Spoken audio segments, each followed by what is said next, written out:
안녕하십니까.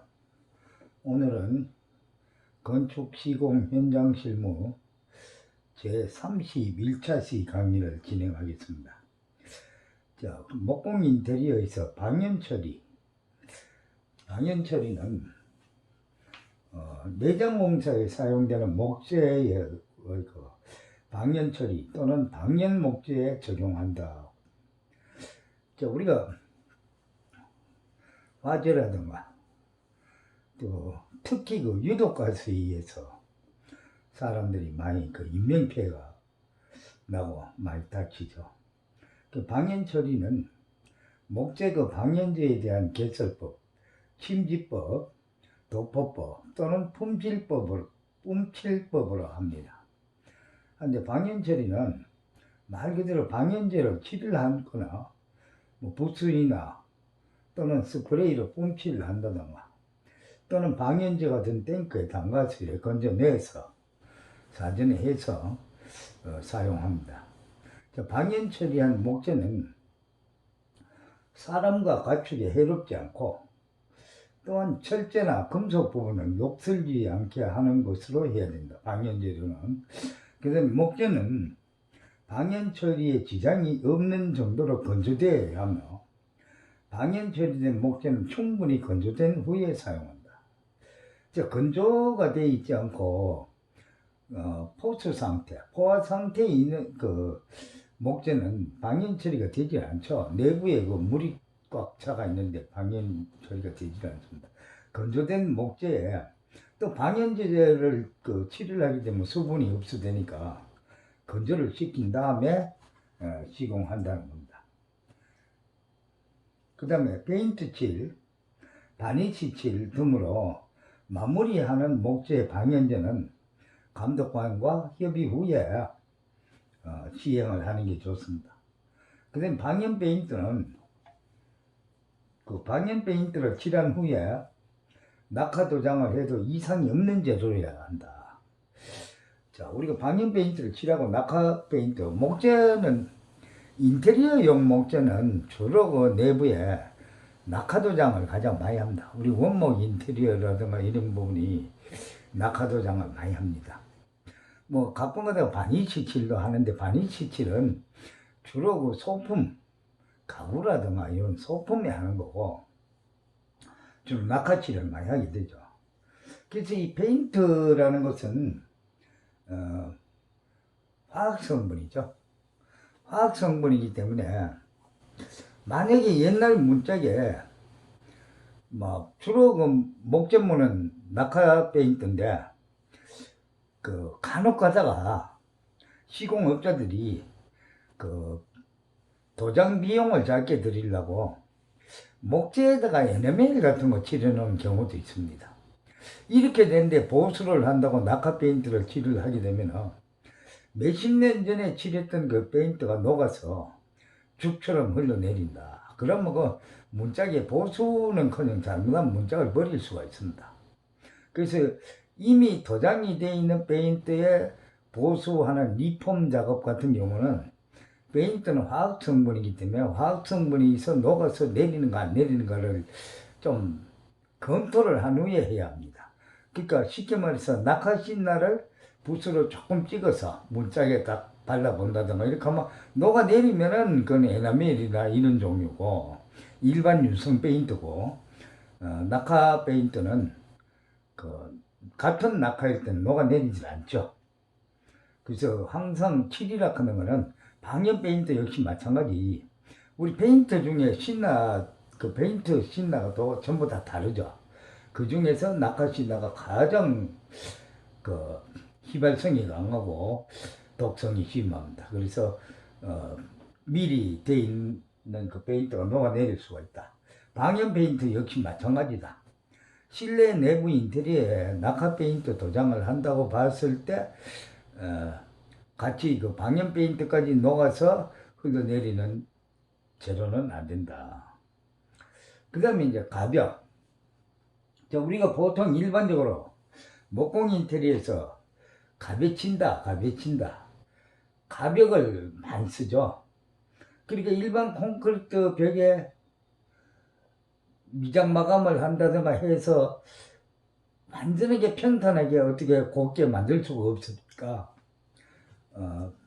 거기다 벽을 한 번 더 치는 거죠. 뭐 소리도 좀 차음 효과도 있고 단열이 부실한 데는 단열성도 조금 보강이 되고, 그래서 각재 틀을 걸어서 바깥에다가 석고보드를 붙인다든가, 그 건축물 내부에 비내리벽, 그러니까 내리벽이 아니고 내화벽, 일반 벽을 설치함에 있어서 건식재료, 그러니까 미장 몰탈이나 이런 걸 바른 게 아니고 각재로 틀을 짜서 석고보드 목재의 그 수평 구조물 또는 수직 구조물을 사용하여 설치하며 미장 및 도장 공사를 대신할 수 있는 공사에 대하여 적용한다.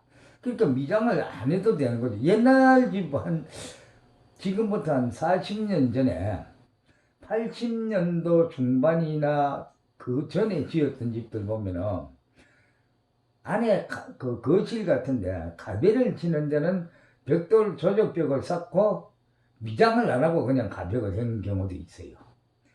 그건 조금 부실하죠. 뭐 횡령에 수평력에 문제가 있을 수도 있고 미장을 안 하면 또 틈새 같은 것들이 있어서 단열에 약간 영향도 있을 수 있고, 미장을 하고 난 뒤에도 미장으로서는 목공만큼 그 판재를 붙여서 평화를 하게 하는 것만큼 매끈하게 되질 않기 때문에 가비를 치는 거죠. 또는 거기다가 모양을 만들어서 뭐 아파트 같은데 아트월 같은 거 만들거나 이미지홀을 만들거나 이럴 때는 반드시 가벽을 치죠. 인테리어용 내장 각재는 나왕, 소송, 미송을 주로 사용하며 각재의 크기는 30에 30짜리. 각재가 가로 세로 30mm, 30mm 각재를 씁니다. 이걸 갖다가 우리가 한치각이라 합니다. 목공들이 한치라 그러죠. 근데 실제로 미송이나 뭐 어떤 각재든지 우리 국내 각재는 30에 30 각재를 주문해 갖고 와서 실제로 실측을 해보면 27mm 나오는데 여기서 이제 가격 차이가 많이 나죠. 나왕 같은 경우는 상당히 비싸죠. 이게 인도네시아 쪽에서 그 생산되는 침엽 수종으로서 주로 문틀 같은 데 많이 사용하고 변형이나 뒤틀림이 적은 거죠. 그래서 나왕은 가격이 좀 비싸고, 소송은 러시아 쪽에서 오는 소나무 침엽수 종류인데 색깔이 좀 흰색이 나면서 부드럽고 변형이 좀 적고 부드러우면서도 가격이 좀 싸고, 그 다음에 미송이 있는데 미송이 이제 제일 싼 건데, 미송은 그 송진이 많이 들어있어서 비틀림 같은 게 많이 생기죠. 근데 주로 제가 인테리어 할 때 서울 강남에 압구정동 노대우 거리에 옛날에 한 30년, 뭐 25년 이전에 제가 그쪽에 업소들 한 30% 정도를 인테리어 공사를 했습니다. 서울시의원 하던 이만수 씨가 거기서 상가 번영회 회장할 때입니다. 그때 뭐 압구정 현대 아파트 쪽에도 인테리어를 좀 한 적이 있고, 상당히 그쪽에 일을 많이 했습니다. 근데 그쪽 부분에 일을 하게 되면 전부 각재를 나왕을 씁니다. 인테리어 비용도 좀 비싸고 각재가 좀 비싸고. 그 다음에 이 소송각재는 경기도권에서는 소송각재를 많이 씁니다.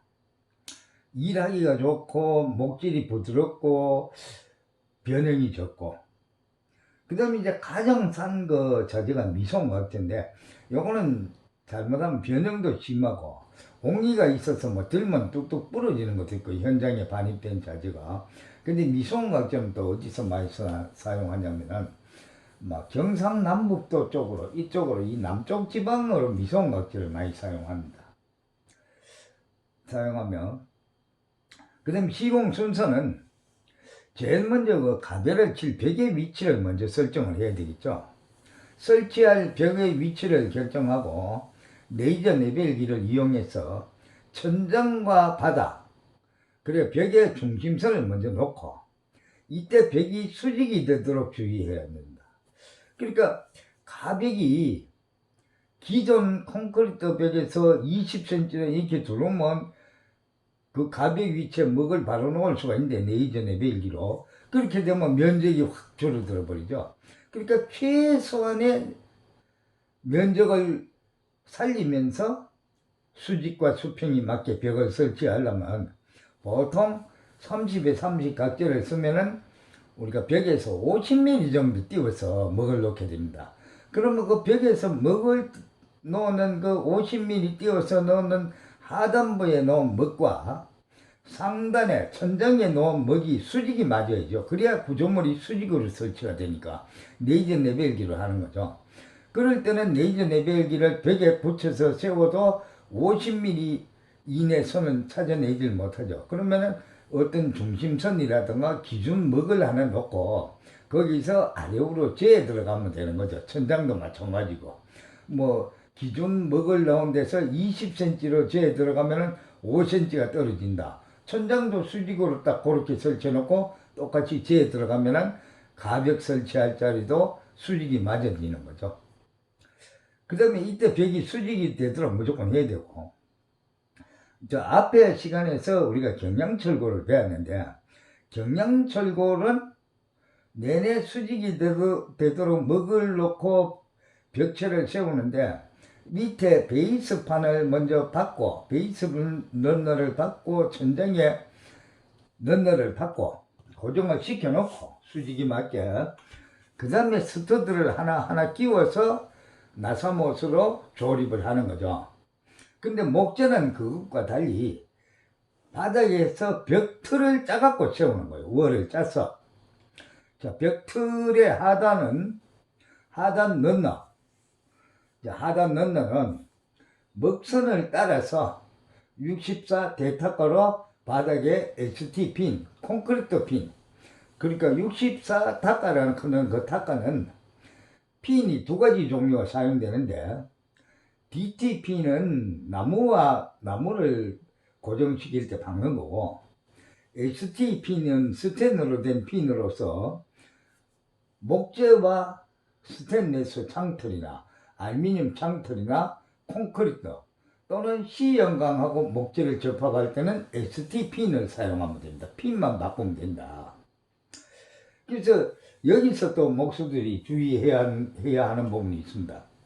현장에서 일을 하다 보면 ST핀을 사용해서 콘크리트 벽에 목재를 고정을 시키다가 핀이 남았는데도 불구하고 핀을 빼고 또 DT핀으로 교체를 하려니까 귀찮으니까 ST핀을 갖고 천장을 설치할 때 그냥 쓴다. 그렇게 하면 어떻게 되겠습니까? 목재가 건조되거나 이렇게 하면서 나중에 핀이 서서히 빠져서 천장이 내려앉는 현상이 생깁니다. 목재와 목재는 반드시 DT핀을 쓰고, 목재와 콘크리트, 목재와 철제 제품은 전부 다 ST핀을 써야 된다. 핀을 항상 바꿔야 돼요. 바꿔갖고 먼저 끼웠던 걸 빼놨다가 다시 쓰면 되니까.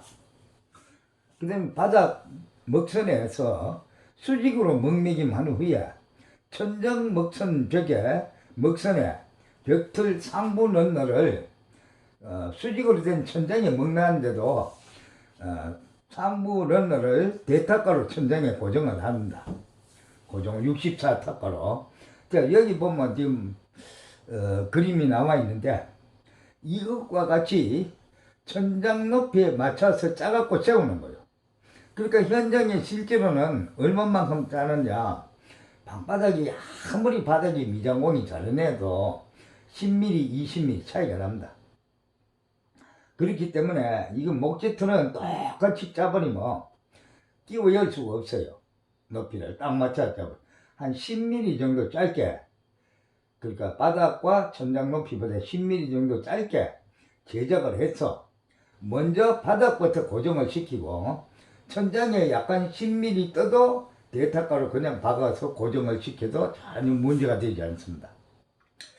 그 다음에 요 스터드 간격은 중심과 중심 간격이 300mm가 되게 하는데, 자, 검사공사의 스터드 간격은 중심 간격이 무조건 300mm 유지해야 한다. 우리 그 경량철골 할 때도 스터드 간격은 300mm 했어요. 하나, 일반 개인 공사는 서커보드 규격에 맞추어, 서커보드가 어떻습니까? 가로로 폭이 900mm니까 중간에 하나 들어가고 서커보드 이음 부분에 하나 들어가면 되죠. 그렇게 하니까 450mm 간격으로 하기도 합니다. 개인 공사에서는. 그러면 이미 서커보드 한 장 붙이는데 스터드가 가운데 2개 들어가야 될 게 1개만 들어가니까 재료도 절약되고, 재료가 절약되는 만큼 품도 적게 들어가는 거죠. 그 다음에 표면재가 합판인 경우에는 406mm 간격으로 하나, 검사공사는 무조건 300mm를 유지를 해야 됩니다. 이제 합판인 경우는 왜 406mm 간격을 또 대부분 일반 공사에서 많이 하냐면, 합판이 48 합판 한 장이 가로로 1220에다가 높이가 2440이죠. 그 406mm 간격을 딱 이렇게 나눠보면은 처음에 1222짜리 합판을 가서 한 장 붙이고 여기서부터 1222가 오면은 바로 스터드 가운데 합판 이음보가 딱 걸려요. 합판 이음보가 걸려야 양쪽으로 탁갈아 가지고 합판을 붙일 수가 있으니까. 자, 우리가 경양철골 구조에서는 전부 다 우리가 나사못으로 박았는데, 목구조에서는 대부분 목공들이 탁가로 쓰죠. 탁가. 나사못으로 박으면 속도도 느리고 다 탁가를 씁니다. 탁가를 쓰고, 경양철골도 천장이라든가 이런 거를 탁가로 박는 경우도 있습니다. 그럴 경우는 어떻게 했냐면, 천장 지난번에 설명할 때 제가 빠진 게 있었어요. 그 뭐가 빠졌냐, 우리가 천정틀을 이렇게 캐링바를 걸어놓고 밑에 반자틀 경량바를 걸 때 M바를 건다 그랬는데, M바와 타카바라 하는 게 나오고 있어요. 그러니까 M바는 나사못을 받고 타카바라고 해서 그 바를 타카바로 걸면은 타카로 치는 거예요. 타카로도 박을 수 있다는 거예요. 그 다음에 인테리어용 목재는 서울 강남 지역은 주로 나방각재를 사용하고, 수도권은 소송각재를 많이 쓰고, 기타 지역은 미성각재를 많이 씁니다. 자, 여기에 지금 현재 우리 가벽 설치하는 거죠. 벽틀을 딱 짜서 세우고 나면은 천장과 바닥은 고정이 되는데 가운데는 손으로 밀면은 각재 30에 30, 각재는 힘이 없죠. 그냥 왔다 갔다 하죠. 뭐 밀려 들어가니까. 요렇게 고정을 시키는 거죠. 이렇게. 각재 그 스터드 간격 사이보다 10mm 정도 짧게 각재를 자른 다음에 양쪽에 5mm 합판을 날개를 달아서 대타카 64타카로 콘크리트 벽에다가 요거 같이 고정을 시킵니다. 보통 요 고정시키는 간격은 바닥에서 50cm마다 한 개씩 500mm마다 한 개씩 고정을 시키고, 그 다음에 요런 걸 만들어가 하는 건 하나 건너 하나씩 하면 되죠. 왜 그러냐면 양쪽에 날개가 달렸으니까 요 한 개 고정시키면 스터드 2개가 고정이 되죠. 그럼 가운데 하나는 없어도 되고 그 다음에 또 하나 이으면 또 고정이 되죠. 이와 같이 고정을 될 때 실을 쳐놓고 횡방향으로 실을 쳐놓고 들어가고 나가고 없이 일정하게 평활하게 나온 다음에 맞춘 다음에 탁가로 갖다 고정을 시키고, 이 각재 틀보다 튀어나오는 부분은 톱으로 잘라내면 되죠. 그리고 보드판을 붙이면은 아주 평활하게 가벽이 설치가 되는 거죠.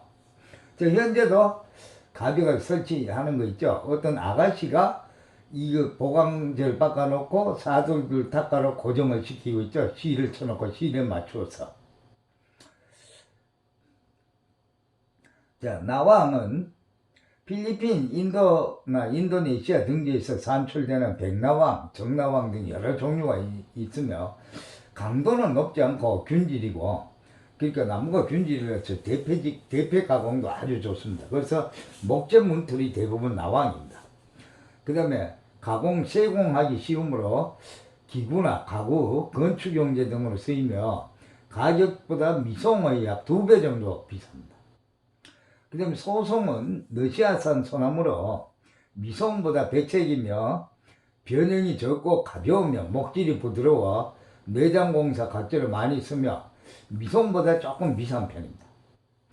그 다음에 미송은 북아메리카산 소나무로 소송보다 무겁고 옥리가 많고 변형이 잘 되나 가격대가 비싸지 않아 우리나라 남부지방 공사업자들이 가장 많이 씁니다.